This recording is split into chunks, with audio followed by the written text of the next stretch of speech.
Okay, so now that we've done our camera track and we're confident about our camera track and we have a geometry that represents our floor, what we're going to do now is we're going to create a cleanup patch, and what we're going to do is then project that cleanup patch onto our floor. Okay, so what I want to do then is I want to find sort of like the best point. In fact, it will probably help for me not to be looking at it with the through this. In fact, what I might want to do is just disable the card for the moment so that I can see the raw video. Okay, so what I want to do is find a good frame where we're close up to the patch that I want to remove, and B, it's not blurred, okay, with any motion blur. So I found that the sort of best candidate frame was frame 59, so that's what I'm going to use, okay. And what I want to do is I want to create a copy of the camera on this frame. So I want to grab a copy of this frame as still, and I want to grab a copy of this camera. So I'm going to do the camera first, okay. So I'm just going to go Control C and Control V to make a copy of the camera, okay. And just to make it clear, because I'm going to use this camera as a projection, okay. So first thing I want to do, if I double click on this camera, first thing I want to do is, at the moment, this camera is moving exactly the same as camera 1. I don't want it to do that, okay. So what I want to do is making sure I don't move the timeline, okay. I want to right click on an empty space here, any empty area on this node. So notice I've double clicked on it to pull up camera 2. I'm going to double click on it, and I'm going to go no animation on all knobs, okay, and go yes. And what that does then is it removes all the animation that was applied to this camera from this camera tracker as being removed. So this camera is now just a still camera, which is at the position that this camera is on frame 59. Okay, so effectively we've got a frozen version of the camera. So to avoid confusion, because we're going to use this camera as a projector, I'm going to go cam. In fact, I tend to go proj_cam, and then what I'm going to do is go frame 59, because I know that is a projection now. That camera is being used as a projection, and it was copied from frame 59. Okay, so it just helps us know what's what. So it's quite useful just to kind of sort of put this sort of information, use it to help name your elements, okay, or your items. Okay, so now what we're going to do is we are going to write out this frame on frame 59. So this current piece of footage here. Okay, so what I'm going to do is I'm going to go right, just do a right, whack that into there. So I want to do it after the lens distortion. That's where I want to do the cleanup. I could do the cleanup before the lens distortion. Then I would just have to reapply the lens distortion again. So it all depends on how you do it. But I'm going to do it after the lens distortion. Okay. So I'm just going to do double click on the right node here, and I'm just going to go. So if I just go on to File. Let me just move to where I'm working. So I've got a little cleanup file here. I'm just going to create a new. In fact, I'm just going to create a new folder just to kind of make this a bit cleaner. So vid tut files. Okay. So I've got this folder here, and what I tend to do is just call it, because what I'm going to do is I'm going to have an original frame from Nuke, and then I'm going to have a cleaned up frame that's coming from Photoshop. So what I'm just going to do is I'm just going to call this original frame 59. Okay, and I want it to be a TIFF, so I'm going to specify TIFF. I'm going to save. Okay, now by putting .tiff at the end here, it's automatically picked up that we want it to be a .tiff. I'm going to put the data type as 16-bit. I guess I could just kind of look at what my source is and how many bits I could facilitate. But 16-bit gives beyond the range that this monitor can actually render. So I know that I'm safe working with that. So I've got enough latitude there. So I'm happy with that. I don't want any compression in there. And then I'm going to click render, and I want it just to render frame 59. So let's put in frame 59 and click OK. and it'll do a quick render of that for me. And now what I want to do is open that up in Photoshop. Now, one thing I've just noticed that I've done is I haven't closed this color lookup. So actually this color grade that I put on to help the camera tracker, and I didn't put it on for aesthetic reasons. So I really don't want it in there on my patch. So actually I'm going to go D, and I'm going to literally just write this out again. So I'm just going to go render, frame 59, click OK, and just write that out again. Fabulous. Right. So now what I'm going to do is find that in my system. I apologize for how deeply everything is buried in my work here. There is a logic to it, I promise, but don't want to bore you with that right now. So I'm going to open that up with Photoshop. Here we go.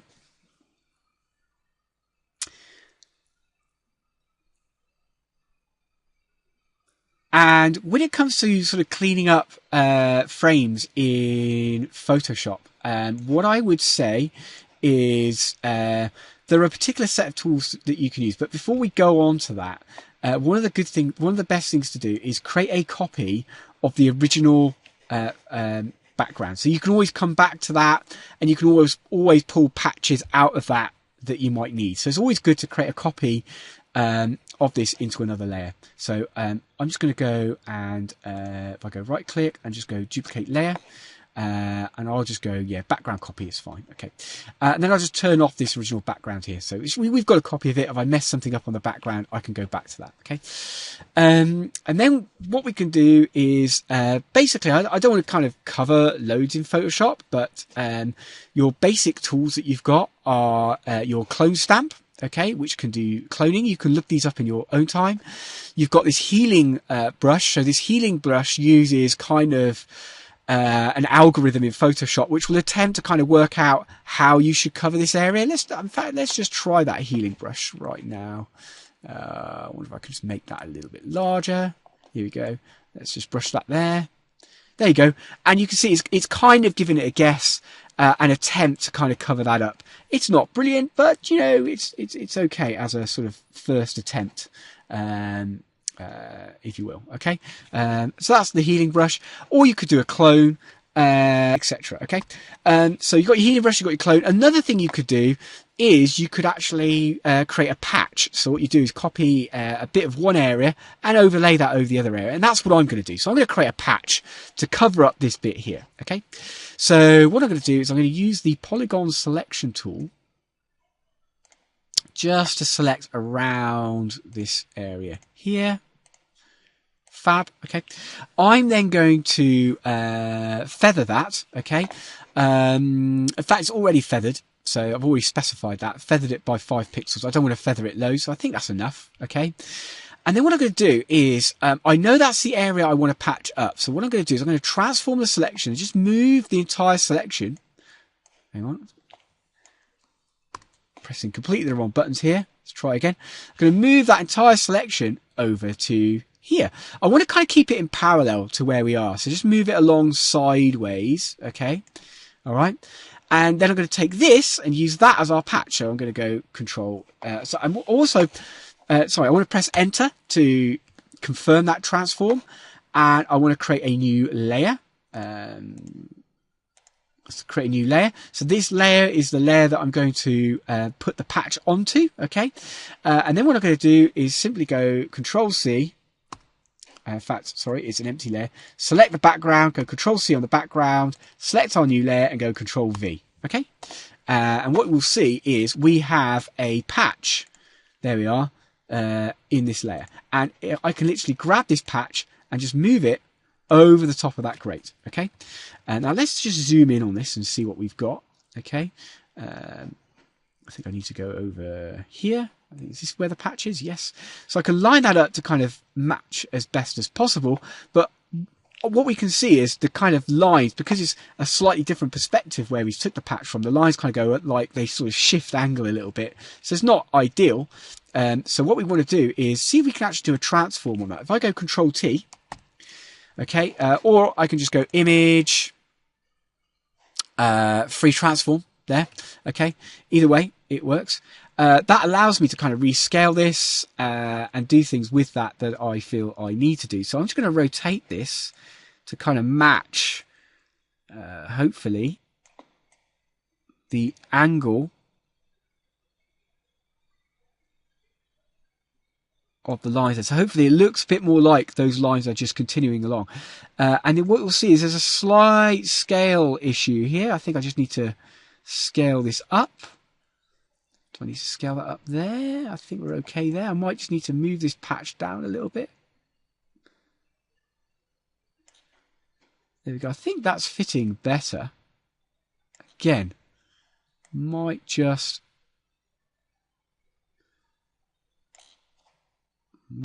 scale that up a little bit as well. Great. Okay, I'm just going to go enter to confirm that. Okay, so that's our patch in there. I think that could also, do I need to kind of put a bit of blur on that?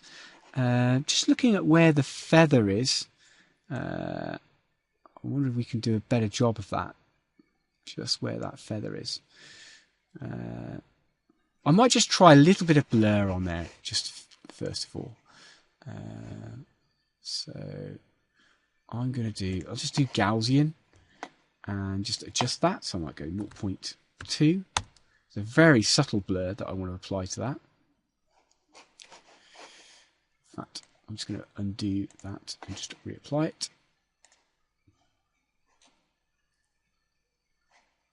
Blur, Gaussian. I want to kind of, it's giving me a preview there, but it's not a very useful preview, to be perfectly honest. But it is giving me a preview in here, so that's useful. Don't know if that's getting me to where I want to.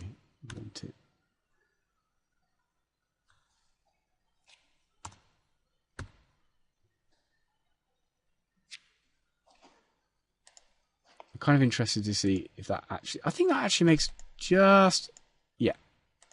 I think that's making a subtle difference there. Okay.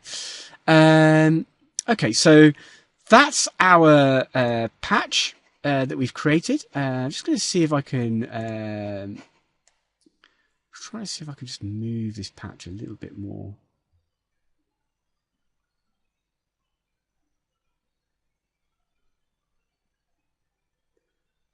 Sometimes you can just move the patch around a little bit and it will just seem to fit a little bit better. I'm a little bit happier with that, I think, as a than I was. Let's have a look. There we go. Okay, so that's our patch. We could spend a lot more time trying to noodle this and clean this up than we have, but I think that's going to get us to where we want. Great. Okay. What we can also do is, another thing that we can also do is, that's quite a useful idea, is I can, to refine where this patch is, I could take a wider patch and that would allow me to kind of have a bit more control about how I kind of blend this in. I'm going to just demonstrate that now. If I go, this new layer that we've created here, if I go image adjustments, sorry, I want to go into layer and I want to go new layer. Sorry, let's do this. I want to go layer mask, reveal all, okay? And then what I can do is, if black basically means that it's not there, so if I go and make this black, okay, and then with this brush, I basically have a black brush here, you can see that I can actually brush out where this patch is and put it on the edge there. And what I can do is I can give this brush a sort of softness, so I can actually say where this patch appears and doesn't appear by using a brush. It's kind of a non-destructive way of doing it, because it means if I remove a bit of a patch that I want to bring back, I just paint it white. I just paint white there. Notice how I'm painting. I'm not painting on the layer itself. I'm painting on the actual the mask, which is just basically black and white, or monochrome, to say where white being we want to reveal it, black being we want to remove it or hide it. Okay, so it's not particularly hard. This is fairly good. Let's just see if this just helps us clean up these areas that I'm not so sure about. Let's have a look. I think that's giving us a better blend. Let's have a look. I think that's giving us a better blend. So just by just cleaning up a little bit where the patch is, that's kind of helped us a little bit more. And I think what I might try and do is just remove that there and move that onto there. I think that will work. And also, finally, I think if I click on this, if I go Control T and just pull this out a little bit more, maybe. It's going to cause problems there, isn't it?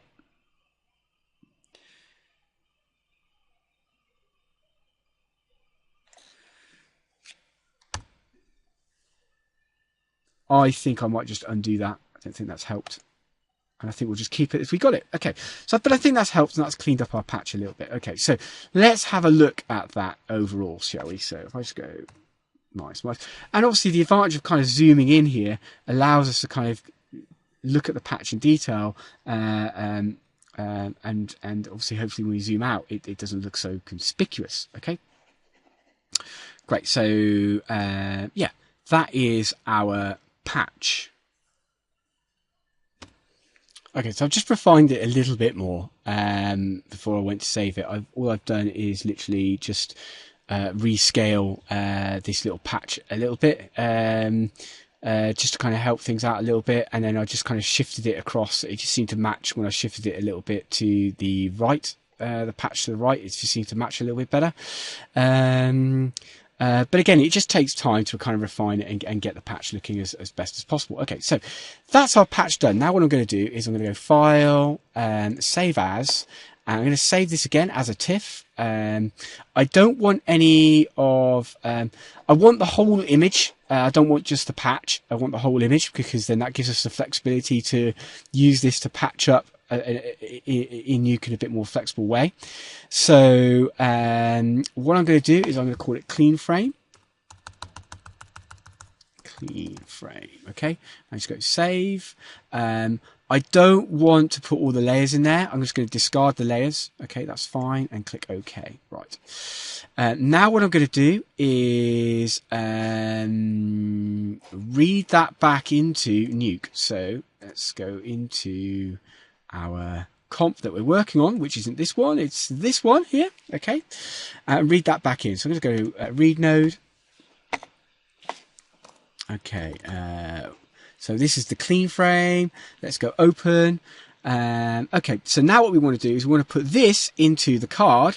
Okay, but we want to do it by projecting it from this camera. Okay, so let's get ourselves a projection node. Okay.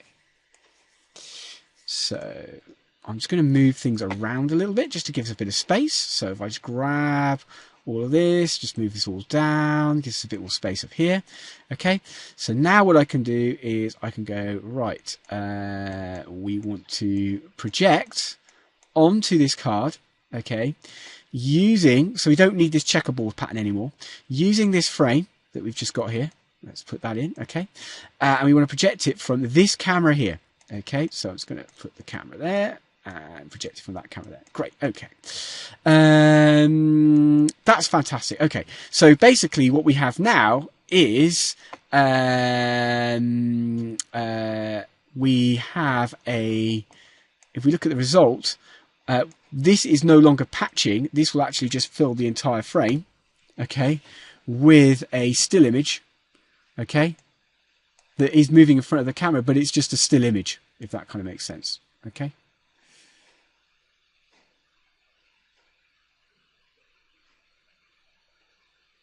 Right. Okay. So, in fact, actually, we need to enable that card. D. Fab. So it's just going to put a still image where this card is here, and obviously what we're doing, what we want to do is make sure that the merge node that we've got here is no longer on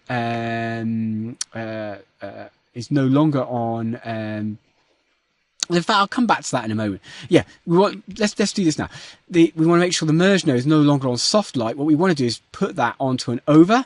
Okay, so it's an A over B comp. Okay, and you can see a little bit more clearly where our patch is. Let's just mix it in. I think we're going to do let's do that. Yeah, let's mix it in. So it's just matching. It's projecting onto where that bit of geometry is. And you can see it's kind of matching it up. But it's basically taking it from a particular frame and putting it where that geometry is and projecting that onto our piece of card. The key thing here is that if we look at frame 59,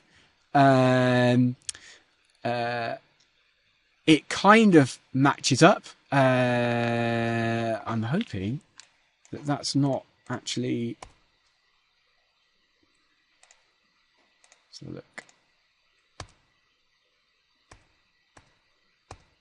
That's fine. That's fine. So, okay, I was just wondering whether we were editing with the contrast video, but I think we're okay. So, what's happening? We're doing an A over B, but basically what we want is we don't want to actually project onto the whole floor. We just want to cover this patch. That's all we want to do, okay? So, let's do that. So what we want to do is put this through a roto node. So we're just specifying literally just the patch that we want. So we're going to go roto. And let's move the view to where that roto is. I'm going to get rid of the camera tracker. So I'm just going to kill all of these. Get rid of the camera tracker so that we don't see all these markers. And then just double click on this roto node again. Okay. And then all I want to do is if I just, can I disable that? In fact, yeah, I want to look. What I actually want to do is look through the original footage just here, okay, and then just draw the roto node around where that bit is there. So I'm just going to go and draw a roto node around there. Let's have a look how that looks, and done. Okay, let's move that there. Fabulous.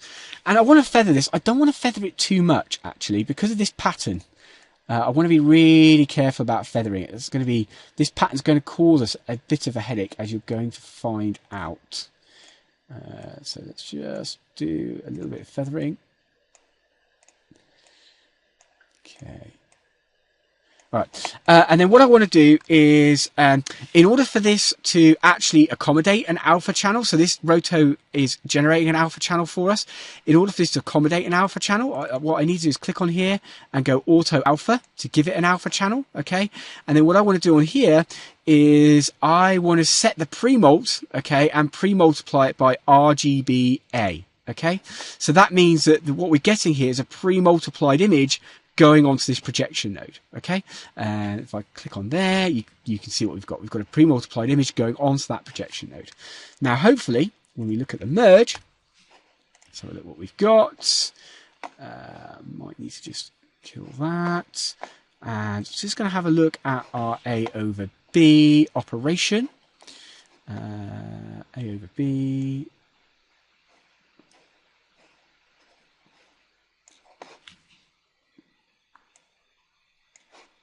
I'm wondering whether I need to kind of put some kind of pre-multiplication on this. Let's have a look. Hang on a moment.